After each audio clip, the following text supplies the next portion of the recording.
All right, you won that debate. Hold on, but we haven't won anything yet, right? So we got to take this energy, we got to take this momentum, and she showed everyone, especially Donald Trump, what a real leader is. And now we're going to take this momentum for the next 55 days so I can call my wife, the next president of the United States, Kamala Harris! There's Doug Emhoff, and we are talking about Kamala Harris because Kamala Harris, his new book is coming out, and I don't want to see it push any books off of the, well, I don't care which books it pushes off, but I don't want it to push off Separation of Church and Hate, which is John Fugelsang's book. Which Basically the same book as well. Mine is all backstabbing at people that gave me jobs, so I understand.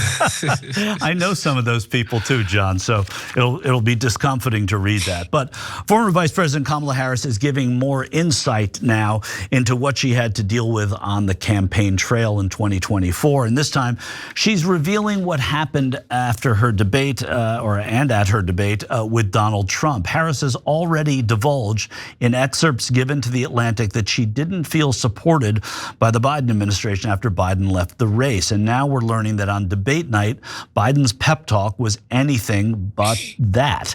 According to the New York Times, minutes before Harris went on the stage, she received a call from President Biden. He relayed that his brother told him that she was bad-mouthing him and that several power brokers in Philadelphia were threatening not to support her because of it.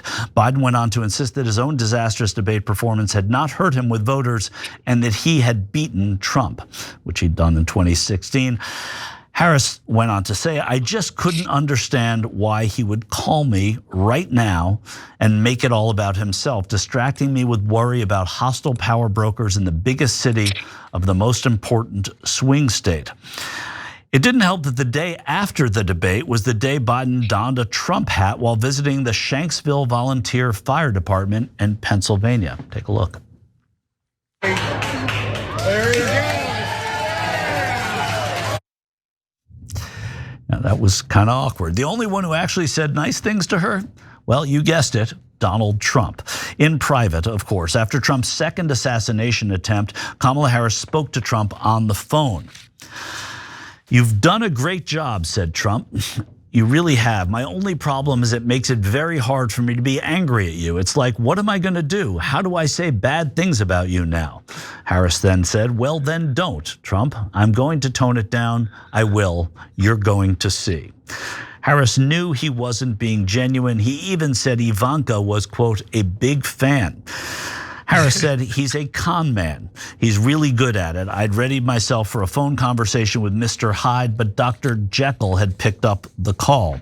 And even in a second phone call after Trump had won, he put on the act after she asked him to work together to bring the country together. I'm going to be so nice and respectful, said Donald Trump. You are a tough, smart customer, and I say that with great respect, and you also have a beautiful name. I got used to that name. It's Kamala. So that's an excerpt from the book. He said her name correctly. She said in that moment she knew her plea was in fact a lost cause. She ends the book wondering if there's even a possibility to bring change at this point. Finally, she said, I'll be with the people in towns and communities where I can listen to their ideas on how we rebuild trust, empathy, and a government worthy of the ideals of this country.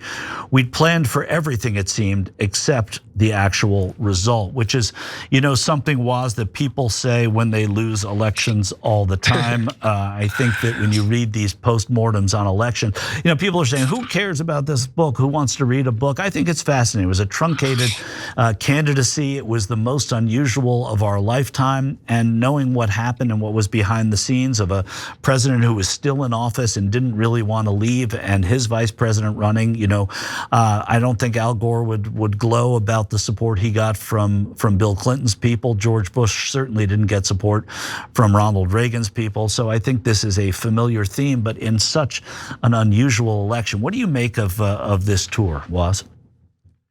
I mean, she's kind of a man or a woman without a country. in the sense that there's never really been a Kamala Harris constituency. When she ran in the primary in 2020, she was polling in the low single digits. Like nobody cared for this lady. She got picked, and let's face it, Joe Biden came out and said, I wanted to pick a black woman. So she got picked for that. It wasn't because she was bringing some extraordinary like constituency or fan group or affinity group or any of that. Joe Biden treated her as checking a box. All his people did in places like Axios and Politico throughout his presidency was just dog her, just be like, she's useless. We can't put her on anything. She's an incompetent. You can't be serious. Why would we get out the way for this? All of that stuff. And then, she kind of gets thrust into this moment with basically no time left on the clock. And I think she ran a bad campaign, but I think all things considered, I don't think she was like completely and wholly a disaster.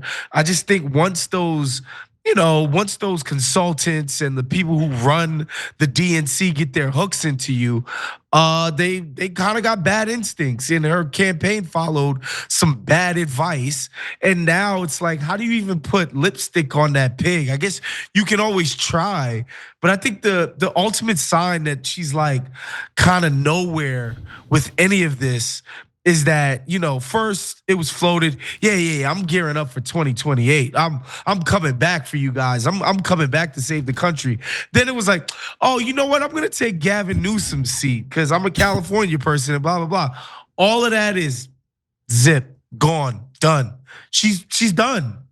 Well, she might be. I don't know that I agree with everything you said, Waz, other than, the dynamics that were in play. I actually, and people can disagree all the time, but I didn't think she ran a bad campaign, considering what she had to work with, considering what she had going on in the White House. I think running around with Dick Cheney's kid is a bad idea. That kind of stuff was weird to me. It is weird, but it's a good play coming out of January 6th and coming out of trying doing it one day. Doing it one day is good. Right. Yeah, it is. So I mean, one appearance for those things. I don't know. Other than, I covered it for about, I guess I was on the road for about 7 or 8 days in 2020, was it? Yeah, when the time period you were talking about was. And I was unimpressed, and the people that were around me were unimpressed, meaning not my colleagues, but people and peers, the people that were going to these events in Iowa and South Carolina. And I remember one woman saying that she didn't want to vote for her because she didn't, was an African-American woman and outside of Charleston, who said, she doesn't feel like a sister to me, which I thought was really interesting. But again, that was part of the constituency that she was brought on to deliver in a way. And if you can be so naive as to think that one African-American woman can bring, millions of African-American votes. But that said, I didn't think the campaign was so bad considering where it was, right? Considering what was handed to it. John, what is first of all, your take on what I said and what Waz said, but also what do you think her purpose is now, or her goals are now? Wrecking her political future appears to be the goal behind a book of gossip, rather than being on the streets leading. People don't care about how she and Joe Biden didn't get along. They care about how expensive everything is. They care that there's censorship. They care that our president is blowing people up and vaporizing boats of civilians with no evidence or proof.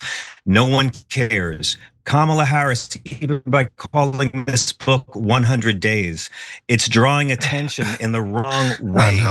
The whole book is a celebration of failure. Here's the deal. She was in this race for 100 days, right? Against the most famous man on earth. And she got the third highest vote total of anyone ever to run for president in the history of this country. Kamala Harris got more votes for president than Ronald Reagan got both times, than Bill Clinton got both times, and then then Barack Obama got both times, more than George W. Bush got both times. And they're walking around in a funeral shroud, acting like she's this great humiliation to them. The majority of people who have showed up to vote in 2016, 2020, and 2024 have voted against Trump. He's never cracked 50%. And yet they act like it's a mandate. And when you go polling people on the issues, on issue after issue, from paid family leave to decriminalize weed, women's reproductive freedoms, tax billionaires, Medicaid covering vision, hearing, and dental, the overwhelming majority of the American people agree with the Democratic platform. And yet the party can't stop serving this media narrative that there are these bunch of losers lost in the wilderness. Look, we'll find out someday what kind of I'm trying to choose my language politely here, but what kind of malfeasance might have gone on with certain, I mean, there's a lot of bomb threats called into a lot of black voting centers that particular day. But Kamala Harris doesn't need to be doing this. Let Jake Tapper do this. Let Jake Tapper alienate everybody. Kamala Harris needs to be doing what Simon Moya Smith calls putting your body in the movement. Get out there and lead a protest. Let's see. Bonnie Watson Coleman was on my show this week. She's 80. Yeah. She got shoved by ICE outside a concentration camp in Newark. I want to see Kamala Harris get shoved because she's fighting so hard for working people rather than see her write a glamorous tome on her one-way ticket to Hillary Clinton Island. She has so much to offer. And what she's doing right now, crapping on Biden and being gossipy and offering excuses, who even wants to read that? No one cares. Wait, John, I got a question. Can she do any of that from Martha's Vineyard? Exactly. Then she might be into the idea. Exactly. I mean, like, I wanted to see Hillary Clinton at the Women's March in 2017. Get arrested, man. Bonnie Watson Coleman's 80. And she's getting arrested and shoved by ICE. That's what they want to see. And she beat cancer. You know, and Bonnie Watson Coleman beat cancer as well. I mean, she's a tough woman. And the Democrats who are willing to put their body in the movement, look at how well Newsom has learned how to read the room after his Dancing with Fascists reality show. Look at Pritzker. The Democrats that bring the fight to them, the ones that promise hands-on Bibles in January of 2027 and accountability, they're going to clean up in the fundraising, which might be the thing this party cares about most. Yeah, that's true. And look, we can disagree and sort of agree at the same time here. I'm just kind of a dork. I'm a nerd, and I like. I don't want to hear it. I like hearing about. I want to hear it. I like hearing about campaigns. I like hearing about it from the candidates. I always think these books have a purpose. I'm going to try to save the dying patient instead of pick over the corpse of the last one. Yeah, that's no time. Yeah, I understand. I mean, I think both can be done. I don't think both. Like I will probably not read this book, but I feel enriched by its excerpting because it gets me a little bit of knowledge where I didn't. I don't know, man. Before. Making Democrats like their own Democrats less. I don't see the strategy, and I don't know what she expects this to lead to. For her. Well, I don't think that's what I was asking you, and I don't think anything. I mean, I agree with Woz. I mean, She's she not probably got a nice advance. Yeah, she did. Yeah. But I mean, also, like, you don't see losing candidates most of the time. I guess Bernie Sanders the exception, out getting arrested and pushing people aside. People who got the nomination generally recede. Michael Dukakis taught school. Mitt Romney ran for the Senate. Hillary Clinton. But if she wants to be a leader in the party, she's not going to do it. Well, I don't think. But I don't think she wants to be a leader in the party anymore. I think Woz is right. She can't run for governor. She can't run for president. As long as Gavin Newsom's around, she's not going to be able to raise money in the state of California. So I don't think her ambitions run. That's it. Run into the world of politics that much. Maybe she'll get a deal with Netflix to produce mediocre documentaries. Right, or she can sell. Bernard Rustin was a good movie. That was a good movie. Come on. It's Bayard. Bayard Rustin was a good movie, actually. I love that movie. Yeah, it was. I'll defend that one. Yeah, that was. I agree. Joke. That was a good one. But it's not like people are walking around the street talking about who Bayard Rustin was. It didn't catch on. I feel like Kamala Harris has a lot to offer. She has a lot to offer the progressive movement if she wants to. But maybe she has other goals than saving democracy. Okay, but if she has a lot to offer the progressive movement, do you think the progressive movement would accept what Kamala Harris has to offer, regardless of what it is? Progressive movement's not a monolith, man. You know this. It's going to take everybody giving everything. It's going to take Cory Booker having his goofy little fake filibusters. It's going to take this protest and that movie in South Park doing this. It's going to take all hands, man. Okay. It's going to take more Liz Cheney's coming over. We're going to have to get in bed with a lot of people we don't like to stop these idiots.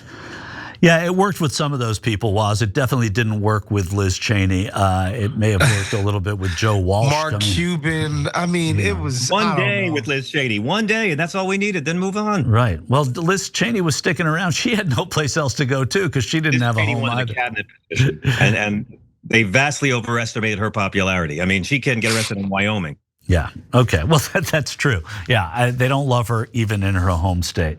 Every time you ring the bell below, an angel gets his wings. Totally not true, but it does keep you updated on our live shows.